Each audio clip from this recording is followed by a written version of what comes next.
Fast forward to today, shall we? Because I heard your conversation with Alexis Nunes. You were talking about Bruno Fernandes and Paul Pogba, Mark. And Craig Mark was saying that he can't see these two playing together. Do you agree? Well, if you had a Fernandinho-type character with him at his pomp, i.e. a couple of years ago when he was arguably the best in the business at mopping everything up at Man City, I mean, he was incredible. You know, covered every blade of grass. You would have to have a player of that ilk to even have it to stand a chance. So, and clearly they don't have that player. I mean, they've got Fred, who's got better, they've got Matic, who's getting older, and they've got a young McTominay. None of those guys would even come into the category of a Fernandinho. So I think it's unlikely. Also, the fact is, I think, and I've said before, I think United probably are, and I might be wrong, but I think their thinking might be, we're not even worried about trying to play these two together.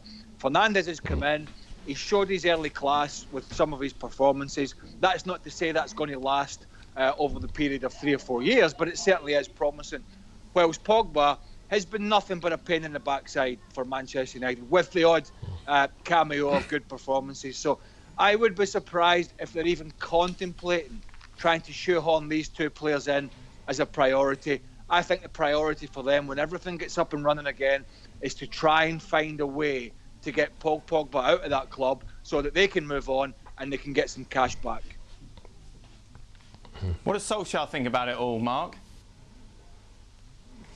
Well, I think Solskjaer's been quite pragmatic about it. I think Fernandes has come in and made it a lot easier for Solskjaer and United to get rid of Pogba this summer. But the situation now with the coronavirus and the way it's affected not just the football calendar but football finances means that United's going to find it really difficult to get rid of Pogba because, you know, Real Madrid and Juventus, the two clubs that are keen to sign him, but both clubs have been absolutely hit hard by the coronavirus. Finances have been rocked, and who's going to pay what Pogba is apparently worth? If say he's worth £100 million, I mean, I'm not sure he is, but I don't know what the market value is these days, but he'll want a big wage packet. He'll want £350,000 a week, and that isn't realistic now.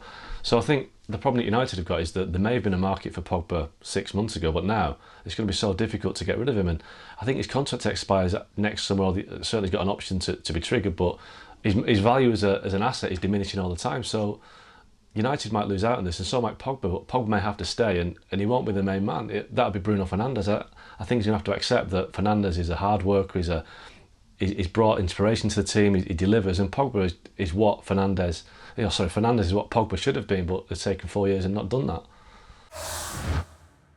Well, thank you very much for watching ESPN on YouTube. For more sports highlights and analysis, be sure to download the ESPN app. And for live streaming, premium content, and let's not forget as well, ESPN FC 7 days a week. Subscribe to ESPN+.